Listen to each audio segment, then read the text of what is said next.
Olá pessoal, tudo bom? Professor Bruno C aqui com vocês, comentar um pouquinho aí dessa prova da Unifesp. A prova da Unifesp, todo mundo sabe, é a prova que mais tem questões de inglês. A gente teve 15 questões aí e esse ano a gente teve uma pequena surpresa. Geralmente a gente tem mais questão de interpretação do que aquelas questões que são de vocabulário. Esse ano não, esse ano foi o oposto.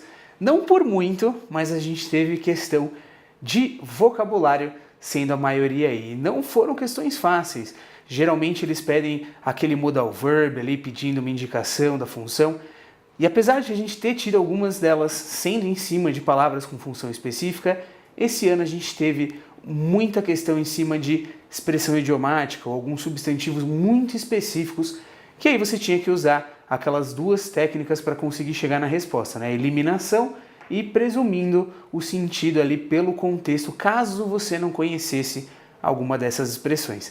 As questões de interpretação em si também não estavam flor que se cheire, elas estavam extremamente capciosas, elas estavam muito globais. Então, ao invés de ser aquele trechinho específico que você localiza, era uma questão que já deixava claro logo no enunciado que você ia precisar pegar um pouco mais do texto do que simplesmente uma tradução específica, né? Infelizmente, esse é o pior tipo de questão de interpretação que podia cair e a gente teve algumas delas. Tivemos também do outro tipo, mas não tantas quanto nós gostaríamos. A gente teve acho que umas 2 ou 3 apenas.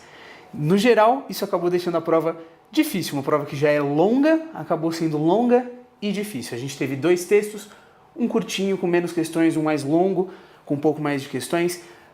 E é claro, a gente teve aí 2 cartoons também com uma questão cada. Mas como eu disse, para sorte, né, nesse caso, as questões de vocabulário, algumas delas você conseguia responder direto na questão, então né, a leitura ele se tornou um pouco mais rápida, você tinha que ir para o texto para apenas uma ou outra questão um pouco mais específica.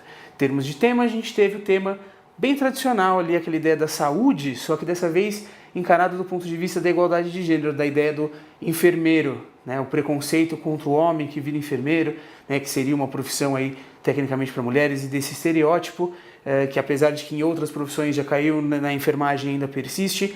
A única coisa que fugiu um pouco desse tema foi o primeiro texto, que falava um pouquinho sobre a criação de novas palavras e focava a ideia do catfish, né, o ato de fingir ser outra pessoa na internet. Então isso foi um pouco surpreendente aí na área de temas, mais nada que fugisse muito aí dos temas já tradicionais de vestibulares no geral, só fugiu um pouquinho do tema de Unifesp, porque geralmente é só saúde, a gente teve um tema comum nas outras, nessa aí também.